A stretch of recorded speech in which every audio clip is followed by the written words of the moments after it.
আমরা দেখতে পাচ্ছি ইসকনের দালালেরা, হিন্দুবাদীরা তারা ষড়যন্ত্র করে চক্রান্ত করে ওই সমস্ত মন্ত্রীরা অলরেডি বিভিন্ন চক্রান্ত শুরু করেছে, কিন্তু আমরা মুসলমান তাওহীদি জনতা এই চক্রান্ত আমরা বাস্তবায়ন হতে দেব না। কথা বলেন ঠিক না বেটি?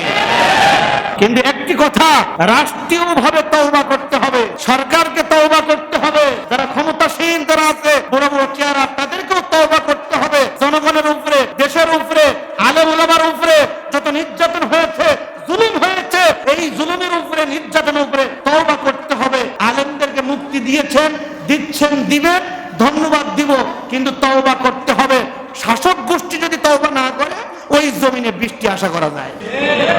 মুসা আলাইহিস সালামের জামানায় একজন পাপিষ্ঠ জালেমের কারণে বৃষ্টি বন্ধ হয়েছিল, আর আজকে একজন নয়, দুইজন নয়, সিয়ারে জালিম বসে আছে। অফিসে বড় বড় সুদখোর, ঘুষখোর, দাড়ি টুপি নিয়ে বসে আছে। হজ, উমরা, নামাজ, রোজার কোনো অভাব নাই, কিন্তু সুদ, ঘুষ, অন্যায়, অত্যাচার, জুলুম, নির্যাতন দিয়ে ভরা।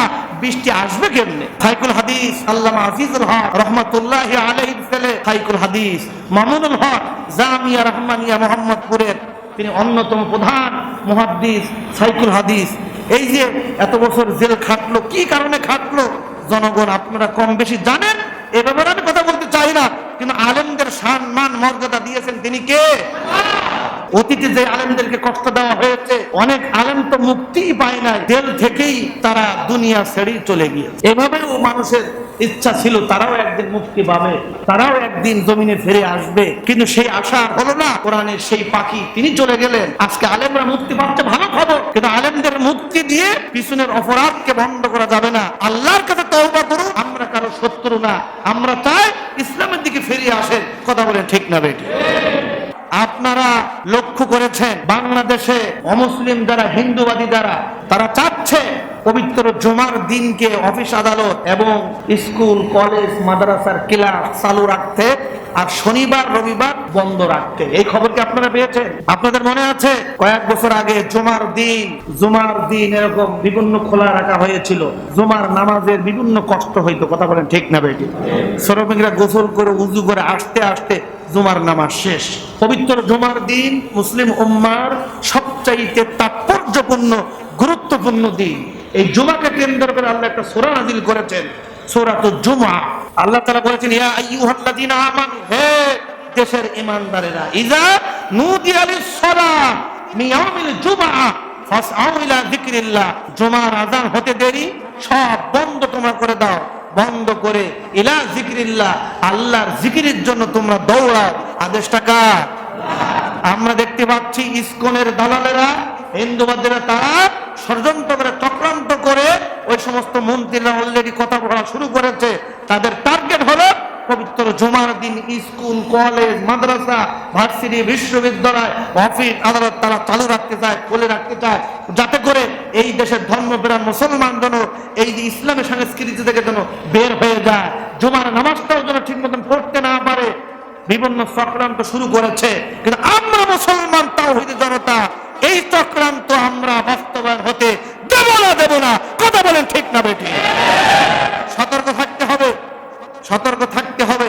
আল্লাহ আমাদের সবাইকে পবিত্র জুমার নামাজ, মর্যাদাপূর্ণ নামাজ, কাজ পরে জুমার নামাজ আগে, 5 ওয়াক্ত নামাজ আগে আমরা জন্য নামাজকে বাধ্যতামূলক করতে পারি। আল্লাহ বলেছেন, আল্লাযীনা ইম্মাক্কান্নাহুম ফিল আরদি আকামুস সালাত ওয়া আতাউয যাকাত ওয়া আমারু বিল মারুফ ওয়া নাহু আনিল মুনকার। মুসলমানদের কাজ হবে চারটা, ক্ষমতায় এসে 1 নম্বরে বাধ্যতামূলকভাবে নামাজের আইন পাস করতেই হবে। নামাজ যদি সবাই পড়ে, চোর, বাটপার, ডাকাত, দুর্নীতিবাজ আর চুরি করবে না, সবাই নামাজি হবে, সবাই আল্লাহর ওলি হবে। কথা বলেন ঠিক না বেটি?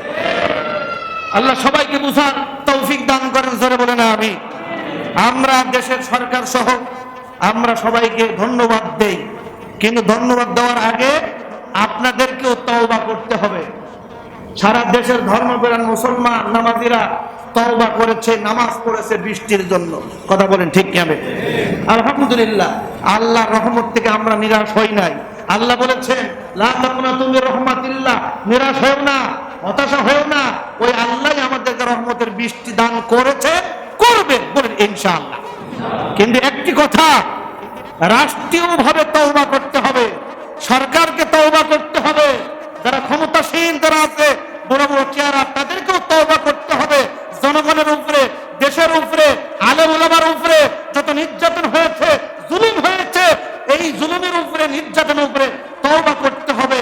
যদি করতে পারেন, আলেমদেরকে মুক্তি দিয়েছেন, দিচ্ছেন, দিবেন, ধন্যবাদ দিব, কিন্তু তওবা করতে হবে। শাসক গোষ্ঠী যদি তওবা না করে, ওই জমিনে বৃষ্টি আশা করা যায়। মুসা আলাইহিস সালামের জমানায় একজন পাপিষ্ঠ জালেমের কারণে বৃষ্টি বন্ধ হয়েছিল, আর আজকে একজন নয়, দুইজন নয়, সিয়ারে সিয়ারে জালিম বসে আছে। অফিসে অফিসে বড় বড় সুদখোর, ঘুষখোর, দাড়ি টুপি নিয়ে বসে আছে। হজ, উমরা, নামাজ, রোজার কোনো অভাব নাই, কিন্তু সুদ, ঘুষ, অন্যায়, অত্যাচার, জুলুম, নির্যাতন দিয়ে ভরা। বৃষ্টি আসবে কেমনে? এখন রাষ্ট্রীয়ভাবে, সংসদীয়ভাবে সবাই মিলে যদি আমরা তওবা করতে পারি, সারেন্ডার করতে পারি, আশা করা যায় সমস্ত আলেমদেরকে মুক্তি দেওয়া হয়েছে। গতকাল আজকে মামুনুল হক তিনিও মুক্তি পেয়েছেন, আলহামদুলিল্লাহ। সাইকুল হাদিস আল্লামা আজিজুল হক রহমতুল্লাহি আলাইহির ছেলে সাইকুল হাদিস মামুনুল হক জামিয়া রহমানিয়া মোহাম্মদপুরের তিনি অন্যতম প্রধান মুহাদ্দিস সাইকুল হাদিস। এই যে এত বছর জেল খাটলো, কি কারণে খাটলো জনগণ আপনারা কম বেশি জানেন, এ ব্যাপারে আমি কথা বলতে চাই না, কিন্তু আলেমদের সম্মান মর্যাদা দিয়েছেন তিনি কে? এদিকে খেয়াল করতে হবে। অতীতে যে আলেমদেরকে কষ্ট দেওয়া হয়েছে, অনেক আলেম তো মুক্তিই পায় নাই, জেল থেকেই তারা দুনিয়া ছেড়ে চলে গিয়েছে। এভাবেও মানুষের ইচ্ছা ছিল তারাও একদিন মুক্তি পাবে, তারাও একদিন জমিনে ফিরে আসবে, কিন্তু সেই আশা হলো না। কোরআনের সেই পাখি তিনি চলে গেলেন। আজকে আলেমরা মুক্তি পাচ্ছে, ভালো খবর, কিন্তু আলেমদের মুক্তি দিয়ে পিছনের অপরাধকে বন্ধ করা যাবে না। আল্লাহর কাছে তওবা করুন, আমরা কারো শত্রু না, আমরা চাই ইসলামের দিকে ফিরে আসেন। কথা বলেন ঠিক না বেটি? সবাই মিলে তওবা করে আল্লাহ রহমত থেকে আমাদের নিরাশ হওয়া যাবে না। আল্লাহ আমাদেরকে ক্ষমা করুন, জোরে বলেন আমিন। আল্লাহ আমাদেরকে তার রহমতের বৃষ্টি সহ রহমত দিয়ে এই দেশকে, জনগণকে, আমাদেরকে আল্লাহ তাআলা রহম করেন, ধন্য করেন, জোরে বলেন আমিন।